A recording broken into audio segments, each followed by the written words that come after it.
absolutely be convinced of your loyalty to this nation. I want to finish off simply by saying this, that a huge challenge was presented during Ramadan this year with the floods in Pakistan. I'm proud that the British government was the first to respond and the most generous to respond. I'm proud that my colleague Andrew Mitchell, Secretary of State for International Development, not just led the charge in Britain to say we must respond and we must not forget Pakistan, but actually led the challenge around the world to tell other countries and other nations to respond to. And I'm proud of the fact that only yesterday our aid was increased by another 70 million. And I'm also proud that the British public responded, irrespective of their faith, by responding to the Disasters Emergency Committee with over 50 million. And I'm also proud that the British Muslim community in the amazing month of Ramadan contributed over 10 million, just as a community, to the Pakistani floods. I think that is a huge that this community can be proud of. I simply want to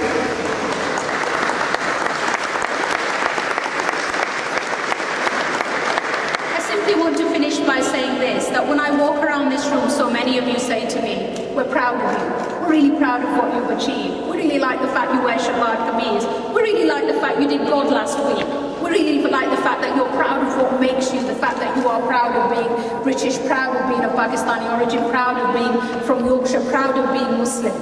We really like the fact that you're proud of all of that, and I know with that comes huge expectations.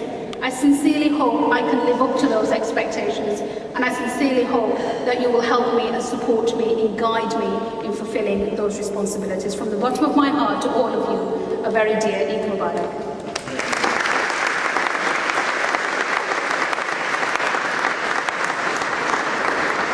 Assalamu alaikum.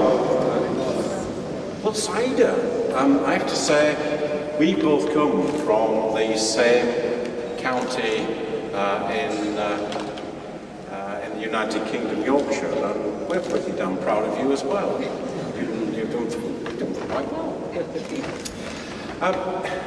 Going round this evening, for those that weren't talking to me about the cricket, they were talking to me about the enormous amount of humanitarian aid that has just poured into Pakistan from the communities.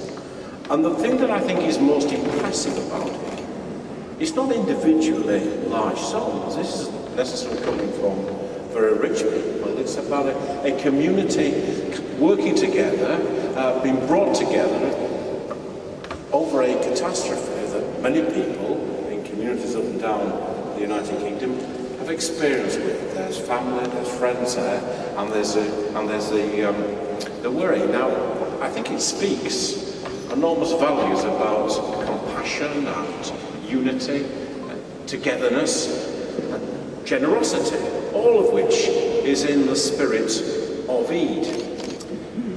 For those who value our society, whether they're Muslim, both from Muslim and non-Muslims, to that tragedy, I believe is something that we can all be proud of.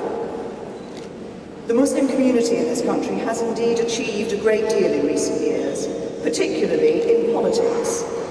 We do now have the first woman Muslim cabinet minister, and a great job she does too. We also actually have, among those new Muslim members of parliament that Saida referred to, Conservatives gained their first 2 Muslim MPs in the last election.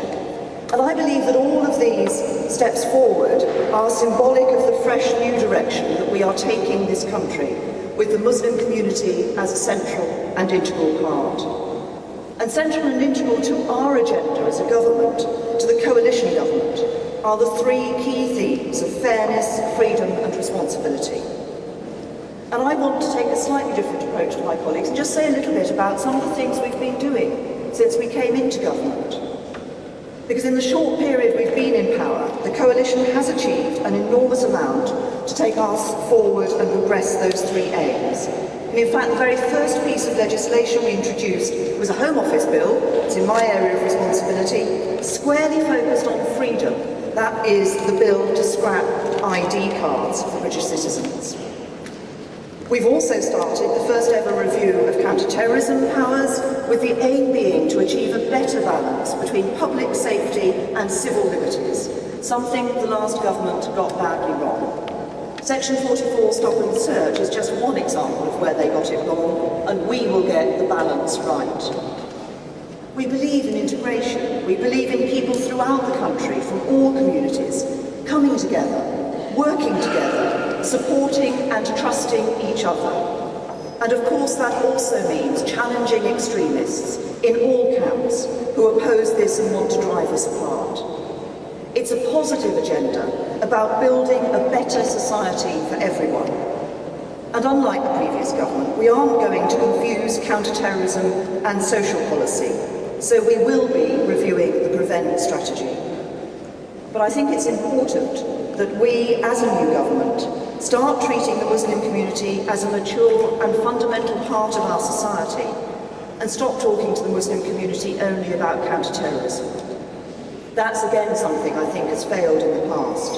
As citizens of the UK, you have your own individual hopes, needs and concerns on all areas of government policy, just like everyone else, and we want to talk to you and engage with you on all aspects of policy.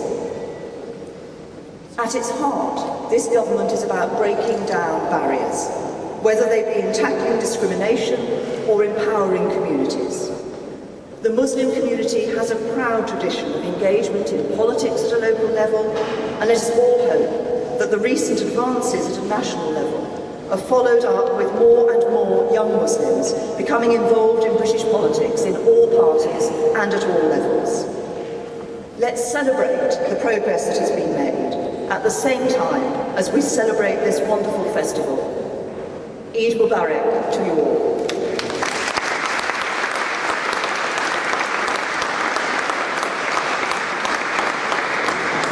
Your Excellencies, ladies and gentlemen, that concludes the formal part. Please now enjoy the rest of the evening, mingle and chat amongst your friends. You're all very welcome, and thank you very much indeed for coming. Thank you.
Please, sir, please.